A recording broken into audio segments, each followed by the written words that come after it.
This week, we're testing 3 of the best modern muscle cars on sale today. The Shelby GT500, the Polestar 1, and the BMW M8 Competition. Now, we spent the last few days driving these things hard around the track and comparing them on the road as well. If you want to check out that video, click on the pop-out banner in the corner. And if you want to read the full story on motor1.com, see the link in the description. But right now, it's time for a drag race. So joining me on this test are 2 motor1.com senior editors, Brett Evans and Jeff Perez. Guys, we have a beautiful quarter-mile drag strip in front of us and 3 very expensive cars. So rather than get in a huge accident and go 3 wide, I think what we should do is have you 2 race first, and then the winner races me in the BMW. Because we think the BMW is the fastest, at least on paper, so that makes sense. We think. I mean, this has a secret though, so I don't want to spoil it, but you'll see. The Mustang has a secret. We're gonna let that go first then. The Polestar 1 versus the GT500, and winner will race the M8 Competition. Before we line them up, here are the performance details on the cars. The Shelby GT500 uses a 5.2 liter supercharged V8, making 760 horsepower and 625 pound-feet of torque. It uses a Tremec 7-speed dual-clutch transmission and a rear-wheel drive setup. The Mustang weighs 4,225 pounds. The Polestar 1 packs a 2-liter turbocharged and supercharged 4-cylinder engine, along with 2 rear axle motors and a 34 kilowatt-hour battery. Total system output is 619 horsepower and 737 pound-feet of torque. It uses an all-wheel drive setup and it weighs 5,170 pounds. The BMW M8 Competition features a 4.4-liter twin turbocharged V8, making 617 horsepower and 553 pound-feet of torque. This pairs with an 8-speed automatic transmission and an all-wheel drive setup. It weighs 4,295 pounds.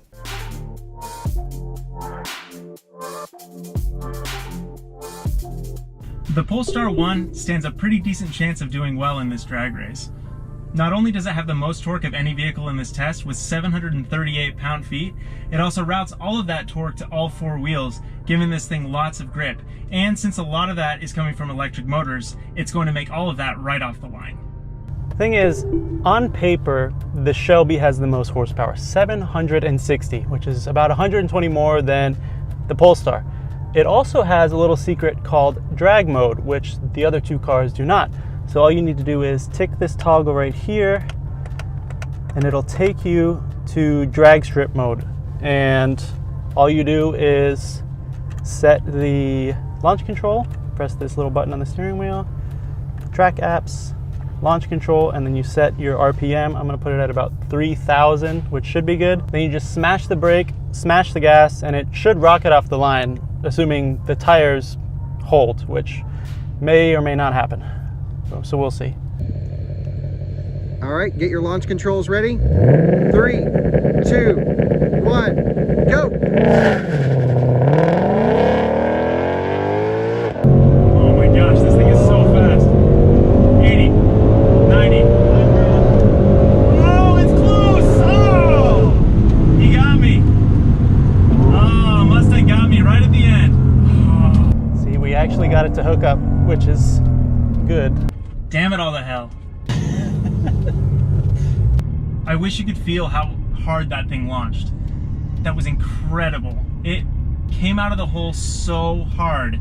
The Mustang was in my rearview mirror, and then probably about 3/4 of the way down the track, he came on with a vengeance and had me pass by the finish line. That was so much fun.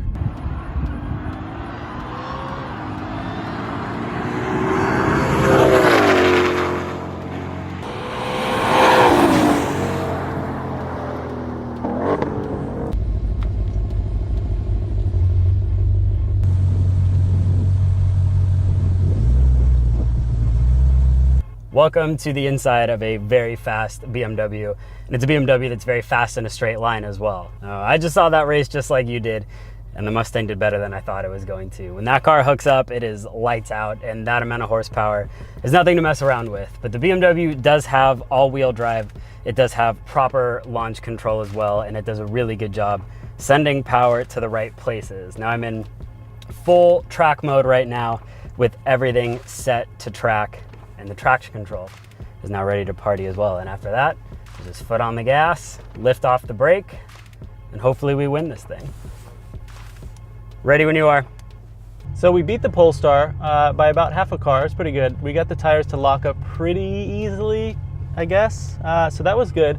This is going to be a little trickier though against the BMW because that car is about 0.2 of a second quicker than this. Even though that doesn't sound like a lot, it makes a big difference. And that has a really good launch control system. So that thing's just going to rocket off the line. The key here is that I really have to get the tires down on the pavement. I have to get a lot of good grip early if I want to have a chance. So we'll see. Launch controls active. 3, 2, 1, go. Ooh, it went fast. Come on. 130 across the quarter mile. It decimated the Mustang. Oh man. That was so fast at the beginning. I didn't really know what to say. Woof. Tires just want to spin the whole time. And you can yell at me in the comments if you think I don't know how to drive. Looked really good from here. That was about as perfect as it's going to get. And the GT500 hooked up pretty well. Yeah, it did. It still spun, but it was as good as it's going to get.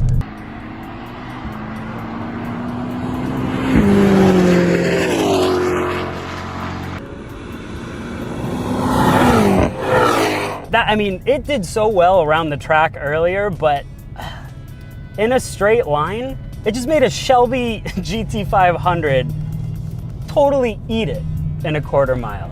It then became apparent that my gloating was not well received, and the only way Jeff and the Mustang felt like making the situation right was with one final race, a rolling start from 20 miles per hour.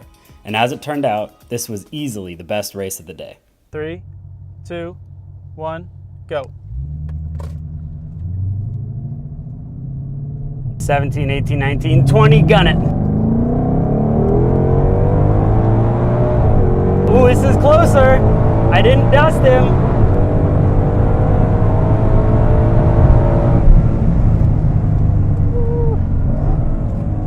Did I get him? I couldn't tell. I think I got you by like a little bit.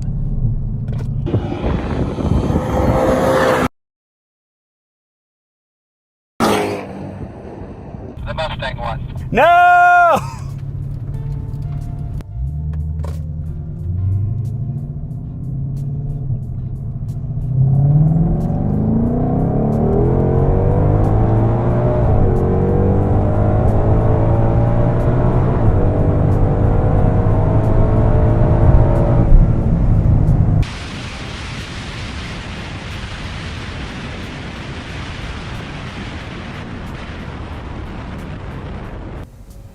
Rolling races are for losers, and everybody knows that.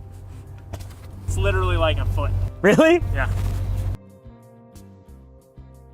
Redemption for the Mustang, at least partially. Even with launch control and drag strip mode, the Shelby struggled to get a perfect launch from a dead stop. In the race against the Polestar, the Swedish supercar absolutely surged off the line, putting all of that 737 pound-feet of torque to great use. But as the speeds grew higher and the traction got better, it was the Mustang that claimed victory. However, the Shelby's tenacity was not enough to outgun the M8 Competition, proving that horsepower is not necessarily the most important key to winning a drag race. Modern BMW M cars are as fast as they've ever been, and that's largely thanks to all-wheel drive with brilliant launch control.